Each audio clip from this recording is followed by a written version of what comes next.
Kumusta mga buddy?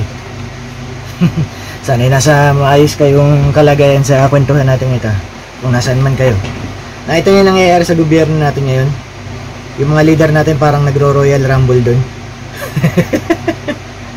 Kaya kanya-kanyang patama, kanya-kanyang siraan, kanya-kanyang agenda, mga pangsariling isinusulong. Wala akong sinasabing partido, pare-pareho sila ngayon dun. Nakakaya, butya. Yung mga leader natin na dapat nagkakaisa para isolve yung mga problema natin mga Pilipino, mga problema natin internal, tsaka yung maipagtanggol yung mga teritoryo natin. Mas inuuna nila ngayon yung Royal Rumble nila dun. Kaya tayo mga ordinaryong mamamayan, dapat gumagawa tayo ng paraan para protektahan at ingatan yung sarili natin. Dapat nagpre-prepare tayo para sa mga kaguluhan. Importante yun mga buddy. Kasi hindi naman tayo kayang protektahan talaga ng gobyerno. Sa dami natin, mga mamamayan. Ilan lang ang ating kapulisan, ilan lang ang ating kasundaluhan. Diba? Lumabas ka nga ng bahay mo. Paglabas ba ng bahay mo, may makikita ka na agad dyan na pulis o sundalo na pwede mong pagsumbungan pag may kailangan ka. Pag kailangan mo ng tulong, pag nasa panganib ka. Kasi ang dami nating mga Pilipino, mamamayang Pilipino, ang dami natin. Kumpara sa ratio natin sa kung ilan lang yung ating kapulisan at kasundaluhan. Hindi tayo kayang protektahan lahat ng mga yan kasi kukunti sila. Hindi ko sila sinisiraan ha. Sinasabi ko lang yung katotohanan. Habang yung ating mga leader ay nagro-royal rumble doon, tayo naman, pahina tayo ng pahina yung bansa natin. Kasi yung mga leader natin na dapat nagkakaisa sila yung nag-aaway ngayon Paano ba gagawin nating mga ordinaryong tao?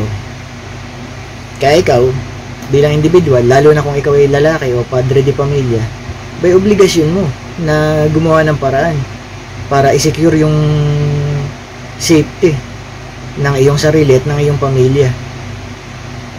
Diba? Huwag nating iasa lahat mga buddy sa gobyerno. Yung iba puro reklamo lang kasi yung kayang gawin ng iba nating mga kapatid iba nating mga buddy puro sisi sa gobyerno, wala namang ginagawa, wala namang ikinikilos. Kaya ngayon pa lang, habang wala pang kaguluhan, huwag naman sana magkagulo, pero kung darating ang kaguluhan ng araw ng chaos, ay dapat handa tayo. Ngayon pa lang na wala pang kaguluhan, dapat nag-umpisa na tayong mag-prepare, nag-umpisa na tayong maghanda. Kaya importante yung mga lessons tungkol sa prepping, sa survival. Siyempre importante yung mga yan mga buddy. Kasi kailan ka ba maghahanda? Kailan ka mag-prepare? Kailan ka mag-aaral? Kailan ka mag-uumpisa? Pag nandyan na yung kaguluhan? Siyempre diba? Dapat ngayon pa lang. Para kung sakali man na dumating yung araw na magkaroon nga ng gulo sa ating bansa, kahit pa paano tayo may laban-laban.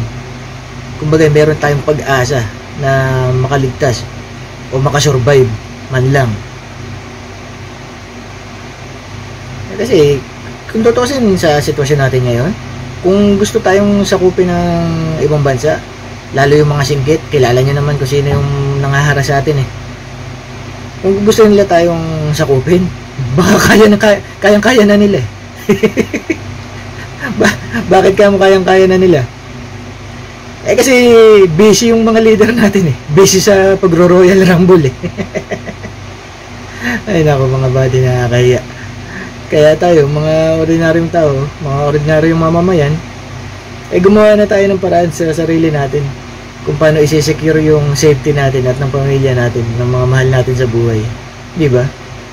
Huwag natin iasa sa lahat sa gobyerno dahil talagang ang katotohanan, hindi lahat tayo ay kayang protektahan ng gobyerno. Alam nyo sa sarili nyo yan. Kahit na ano pang i-comment ninyo, alam nyo sa sarili nyo yan na totoo yung sinasabi ko. Sa dami natin, diba? Masya, ingat kayo mga buddy. Sana may napulot kayo dito sa maiksing kwentuhan natin na to. Mag-prepare. God bless. Ingat lagi.